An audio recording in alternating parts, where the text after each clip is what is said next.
हे नाथ नारायण वासुदेवा, हे नाथ नारायण वासुदेवा, हे नाथ नारायण वासुदेवा, हे नाथ नारायण वासुदेवा।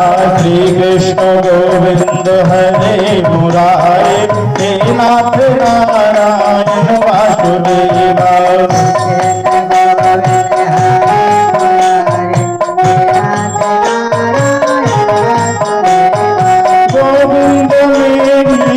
प्रार्थना है बोलो कभी भी ना नाम तेरा, गोविंद मेरी यही प्रार्थना है, बोलो कभी भी ना नाम तेरा। गोविंद मेरी यही प्रार्थना है, बोलो कभी भी ना नाम तेरा। गोविंद मेरी यही प्रार्थना है, बोलो कभी भी ना नाम तेरा। हे नाथ नारायण वासुदेवा, हे नाथ नारायण वासुदेवा। श्री कृष्ण गोविंद हरे मुरारे, श्री कृष्ण गोविंद हरे मुरारे, हे नाथ नारायण वासुदेवा। श्री कृष्ण गोविंद हरे मुरारे, हे नाथ नारायण। जय हो।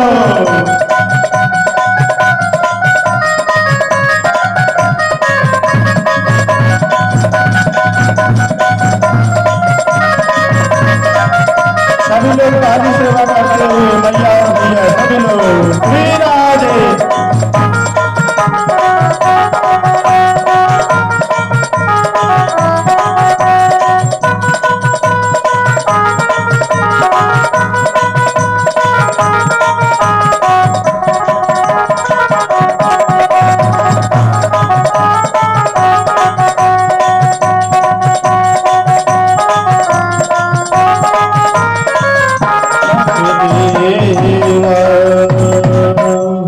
ये महामंत्र है। जैसे हम बैठे हैं ना और बैठे बैठे नींद लगने लगे तो कोई गाना नहीं बन रहा है, गाते हुए तो बस हाँ जो बोलो श्री कृष्ण गोविंद हरे मुरारी, हे नाथ नारायण वासुदेव। पता है भक्ति का सबसे बड़ा दुश्मन कौन है? माना भक्ति का सबसे बड़ा दुश्मन है निंद्रा देवी। भक्ति का सबसे बड़ा दुश्मन, आज तुम गौर करना, यदि हम कहीं जाप करने में बैठ जाए, एकाग्रचित मन लगा करके भगवान के प्रति बैठ जाए तो हमें नींद जरूर आ जाएगी। वो क्यों आएगी? वो क्यों आएगी? क्योंकि वो आपको भक्ति में रोड़ा डालेगी। आप भक्ति करोगे तो उसमें आपकी नींद लग जाएगी, आपकी भक्ति खंडित हो जाएगी। और भजन इसीलिए करवाया जाता है कि निंद्रा देवी हमारे पास से चली जाए। जो नींद आ रही बैठे बैठे कथा सुनते सुनते बोर हो गए, अब 2 दिन से तो एक ही महाराज की कथा सुन बैठे बैठे बोर हो गए, तो वो भजन कर लो तो वो निंद्रा देवी ताली सेवा करो। एक भजन करने से फिर तरावट आ गई शरीर में। मतलब जैसे बैटरी चार्ज करना पड़ता है। मोबाइल अपन चलाते हैं, मोबाइल चलाते चलाते बैटरी खत्म हो जाती है। जब उसकी बैटरी खत्म हो गई तो उसको भी चार्ज करना पड़ता है। क्या करना पड़ता है? उसको भी चार्ज करना पड़ता है। तो ऐसे ही भजन करा दो तो अपन ने जो ताली सेवा कर लिया, जयकारा लगा लिया, जय बोल लिया भगवान से, नई ऊर्जा हमारे अंदर शरीर में आ गई, एक तरावट आ गई। तो जहां भी जयकारा बोले तो अच्छे जोर से जयकारा लगाओ, जहां भजन कराए अच्छी खुल के ताली बजाओ भगवान के प्रति। कल भी बताया था ना कि नाथ सकल संपदा तुम्हारी, मैं सेवक समेत सुनारी। हे भगवान मेरे पास तो कुछ भी नहीं है। और एक चीज और लिख दिया बाबा ने कि सब कुछ दीना आपने भेंट करूं का नाथ, और नमस्कार की भेंट लो दोनों जोड़ो हाथ। लास्ट में क्या देते हैं भगवान को? हाथ ही देते हैं ना, हा? दोनों हाथ देते हैं भगवान के लिए। भगवान जब हमारे शरीर की भगवान रचना करता है, जब हम गर्भावस्था पर आते हैं तो भगवान से कहते हैं भगवान तूने मुझे जन्म तो दिया, उस समय में हम एक पिंडज के रूप में रहते हैं ना, रहते ना दादा, है ना? तब हम भगवान से क्या प्रार्थना करते हैं? भगवान तू हमें इस मृत्यु लोक में भेज तो दिया, तूने जन्म देने के लिए हमको तात्पर कर दिया, लेकिन प्रभु हमको वो मुखार बिंद तो दे दे जिससे हम तेरा गुण अनुवाद करेंगे। भगवान से हम प्रार्थना करते हैं, भगवान हमें जरा मुखार बिंद तो दे दे, जब तो हम जाकर के और तेरा नाम लेंगे। भगवान कहता हाँ बेटा चल ले। भगवान ने मुखार बिंद दिया। अरे भगवान मुखार बिंद तो दे दिया, इस मुखार बिंद से तेरा नाम तो लेंगे, लेकिन दो हाथ तो दे दे जब तो तेरी सेवा करेंगे। हा? दो हाथ तो दे दे जब तो हम तेरी सेवा करेंगे। भगवान ने कहा ले बेटा दो हाथ भी ले दे। थोड़ा समय बीता, बोले प्रभु हाथ तो दे दिया, मुखार बिंद भी दे दिया, जरा नेत्र तो दे दे जब तो हम तेरी छवि को देखेंगे कि तू मृत्यु लोक में दिखता कैसा है। भगवान ने कहा चल बेटा नेत्र भी ले ले। भगवान की कृपा से नेत्र आए। हे भगवान तूने सब कुछ दे दिया, तेरे दर्शनों के लिए नेत्र दे दिया, तेरे गुण अनुवाद करने के लिए मुखार बिंद दे दिया, तेरी सेवा करने के लिए हाथ दे दिया, लेकिन तेरे दरबार में जाने के लिए पैर तो और दे दे। भगवान ने पैर भी दे दिया। समय बीता, भगवान जरा हमें पृथ्वी पर भेज तो। भगवान ने हमें जन्म भी दे दिया। क्या किया? भगवान ने हमें जन्म भी दे दिया। फिर कितने को याद रहता है कि हमने कितना प्रॉमिस किया था? सब भूल गए। जो हमने भगवान से कहा वो भूल गए, आकर के मोह माया जाल में वो फंस गए। काय में आकर के फंस गए? अपनी मोह माया जाल में आकर के, और हम फिर बैठ गए। कहां बैठ गए? वहीं के वहीं जहां पर हम जिस बात से आकर के प्रभु से कहे थे।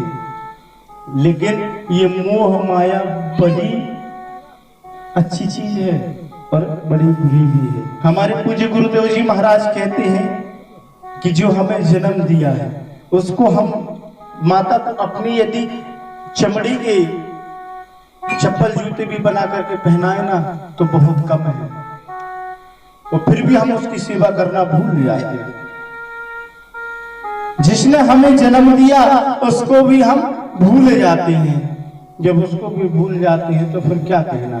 लेकिन ये बात ऐसी नहीं है। कहीं दूर मत जाओ, अपने पेट में जरा 1-8 किलो का पत्थर 2-4 घंटा बांध के देखना, फिर माता की कष्टों का पता चलेगा जो 9 महीने तुम्हें पेट के अंदर रखती है।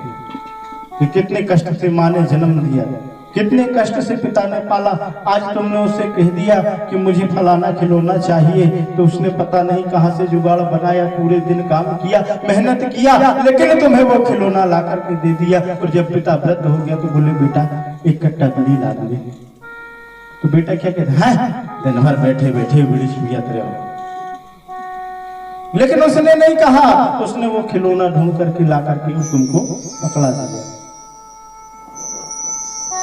वो खिलौना तुमको ला करके और उसने पकड़ा दिया। जरा उनके कष्टों को देखो। सबसे पहले गुरु माता और पिता बताए गए हैं। सबसे पहले गुरु मनुष्य कौन है? माता और पिता। और सबसे बड़े दुश्मन भी माता पिता है। ये बात भी है, लेकिन दोनों को समझने का फर्क है। ध्यान से सुनना, दोनों को समझने का फर्क है। कैसा फर्क है? कि एक और तो गुरु जी तुम कह रहे हो कि सबसे प्रथम गुरु सर्वश्रेष्ठ गुरु माता और पिता है, और चल करके दुश्मन भी माता और पिता है। कैसे है? माता पिता भाई कैसे दुश्मन हो सकते हैं? जो सबसे पहला गुरु है, और गुरु अपने शिष्य का दुश्मन कैसे हो सकता है? नहीं हो सकता है। यदि बेटा आपका 10 बजे रात को घर आ रहा है और माता ने कहा, पिता ने डांटने की कोशिश की और माता आकर के बीच में खड़ी हो गई, अरे क्यों डांट रहे हो बच्चे को? 10 तो बजे रात के भी आ रहा है घूम के। जब बेटा 10 बजे रात को घूम करके आता है गांव से, कुछ समय व्यतीत हुआ, कुछ दिन बाद शराब पी करके आने लगा, फिर भी आपने उसको नहीं डांटा। कुमार्ग में जाने लगा तो आपने उसको नहीं रोका। क्यों नहीं रोका? अरे एक बेटा है, सब कुछ तो इसी का है, लेकिन बेटा एक है, इसको डांटेंगे तो फिर क्या है? ये किसकी भावना है? माता की भावना। अरे एक लाल है हमारा, इसको नहीं डांटना है। बेटा कुमार्ग में बढ़ता जा रहा है और माता पिता ने नहीं डांटा। वही सबसे बड़े दुश्मन है, वही है सबसे बड़े दुश्मन कि ना तुमने उनको रोजी रोजगार से लगाया, ना तुमने उनको पढ़ाया, ना तुमने उनको लिखाया और ना उनका विवाह कराया, ना संस्कार डाला, तो आप सबसे बड़े दुश्मन हो के गुरु हो? आप ही बता दो। दुश्मन ही कहा है ना। तो सबसे बड़े गुरु के लिए आपने यदि अपने बेटा को अच्छा पढ़ा दिया, अच्छा लिखा दिया, अच्छे संस्कार डाल दिया, सत्य मार्ग में चला दिया, ब्राह्मणों की संगत सिखा दिया, उनको बता दिया, बोले ये बेटा दादा है, इनकी इज्जत करना, ये तुम्हारे बड़े पापा हैं, इनकी इज्जत करना, ये ब्राह्मण है, इनकी इज्जत करना, इनका सम्मान करना, वही तो सच्चा गुरु है। जो सतमार्ग दिखाए वही एक गुरु होता है। माना यदि हमने उच्च संस्कार डाल दिए तब तो हम उनके गुरु कहानी, और उल्टी दिशा दिखा दिए तो दुश्मन तो है कि नहीं है? ये है।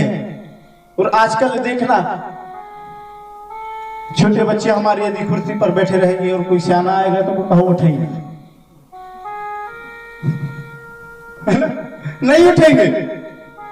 क्यों नहीं उठेंगे? क्योंकि हम लोगों को सत्संग नहीं कराई, ब्राह्मणों के साथ में नहीं बिठाला, साधुओं के साथ में नहीं बिठाला, उनको भागवत नहीं सुनाई, कथा नहीं सुनाया। अब बेटा घूमने जा रहा है तो बेटा कहे जा, जैसा संस्कार पड़ा बेचारे में वैसा सीख लिया, उसकी भी क्या गलती? गलती है कुछ नहीं है। पहले रामचरितमानस में बाबा गोस्वामी तुलसीदास जी महाराज लिखते हैं राम जी के बारे में क्या, कि राम जी जब बालक थे, छोटे थे, तो उनका कर्म क्या था कि प्रतः काले उठ कर रघुनाथा और माते पिता गुरु नावहु माथा। प्रातः काल के उठ करके और भगवान राम क्या करते थे? अपने गुरु को प्रणाम किया करते थे, ब्राह्मणों को प्रणाम किया करते थे, संतों को